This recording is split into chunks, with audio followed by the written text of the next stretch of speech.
thank you to Her Excellency and the Visionaries Prize for having this. I'm so grateful to have this as a platform to share ideas with everyone and hear them all as well. So, some of my favorite moments are seeing people become connected to nature in a new way through technology. Once, when I brought a robot to the beach, as people normally do, a couple of kids came bolting across the parking lot, running across the sand to see it. And this was even before they hit the water to go swimming. They were curious about how the robot worked and how they could help the robot do its job, the job of collecting trash. And so after learning about how to operate the robot, they then proceeded to also clean up the beach. This has happened countless times, and so all of a sudden, you get engulfed by this enthusiasm for tackling the global pollution challenge. Standing on the shores of Lake Ontario 2 years ago, I noticed this pile of debris at my feet that extended along the entire coastline. It would have taken just too long to collect the debris by hand. In 2015, the Great Canadian Shoreline Cleanup collected over 80,000 kilograms of debris. That's the equivalent weight of 7 full school buses. The most common items are things like cigarette butts, bottle caps, and food wrappers. Whenever it rains, sewage bypasses the treatment system and ends up in Lake Ontario. So picture an Olympic-sized swimming pool. Now picture 200 of them. In May, by the Humber River, at least that much sewage was sent out into the lake. These overflows constantly cause debris to wash ashore, and worse yet, the public isn't alerted as to when this occurs. When plastic enters the water, it absorbs toxins, traveling up the food chain as fish ingest it. This threatens seafood, a primary source of protein that 3 billion people in the world depend on. The rate of plastic entering the ocean and our lakes from land is predicted to increase tremendously in the future. Our manual efforts simply won't be able to keep up. So how can we optimize to clean up more frequently? Inspired by this question, Robot Missions was launched as a way to empower communities by embarking on missions aimed at helping our planet using robots. We bring together groups of volunteers spanning the technology, environmental, and educational communities to test out the robot. At the park, we operate the robot and pick up trash, with the public joining in too. For several, this is their introductory experience into robotics.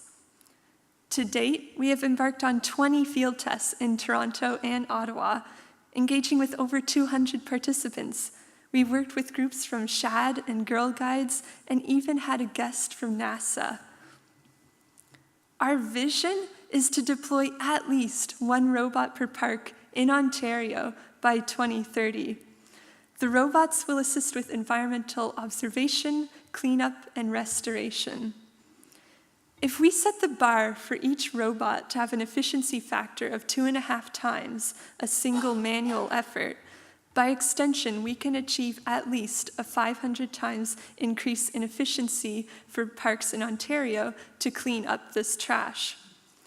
Unlike large-scale machinery, our robot will be less intrusive and will serve as a gateway entry for parks into automation.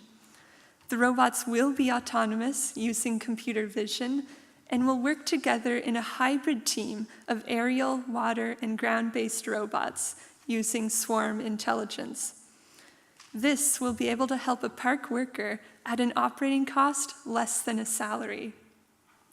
So 50 years from now, imagine the sight of several robots charging their batteries with solar panels, then rolling out onto the beach until sunset. They'll be rolling across the beach while collecting trash.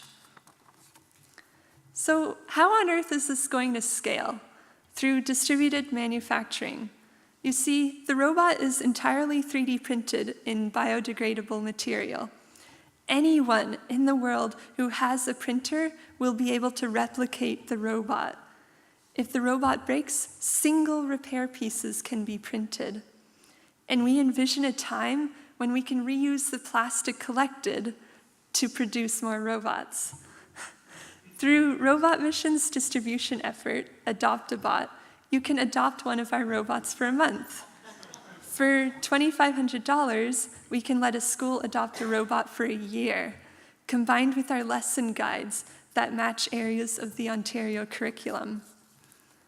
I'm thrilled to say we'll be sending out 3 of our robots to schools for a trial, and one of these robots was completely crowdsourced by volunteers in Eastern Ontario with 3D printers. Distributed manufacturing in action. And if anyone out there feels so inspired, it would be great to send out more. This is putting the tools of helping our environment directly in the hands of the community, thereby democratizing robotics for tackling these challenges together.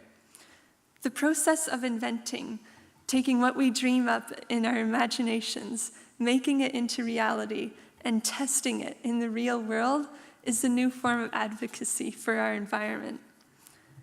But it can be scary to share an invention with people, and I can admit I've been scared too. You see, it's so easy for people to say at an early stage that an invention is just not good enough, and then to leave the problem ignored. They don't have the foresight to understand what it could accomplish. And if you share your enthusiasm widely, they'll see it as spreading false hopes. False hopes. False hopes in a time when our living planet index is declining. False hopes in a time when we all need to work together globally to make a change. From personal experience, this charge has no basis. And so my recommendation for change is to let these moments fuel us. When we say we need to harness the power of robots, what we're really saying is we need to harness the power of humanity. Harness the power of humanity as we design and build this audacious technology to help our planet. This isn't just a dream. We're on our way to making this happen. At least one robot per park. And those 2 kids who were running on the beach that day to operate the robot prove that this is just the beginning. Embarking on this is exactly the visionary environmental stewardship that Ontario and our nation needs in order to preserve our sacred natural spaces together. Thank you, Erin.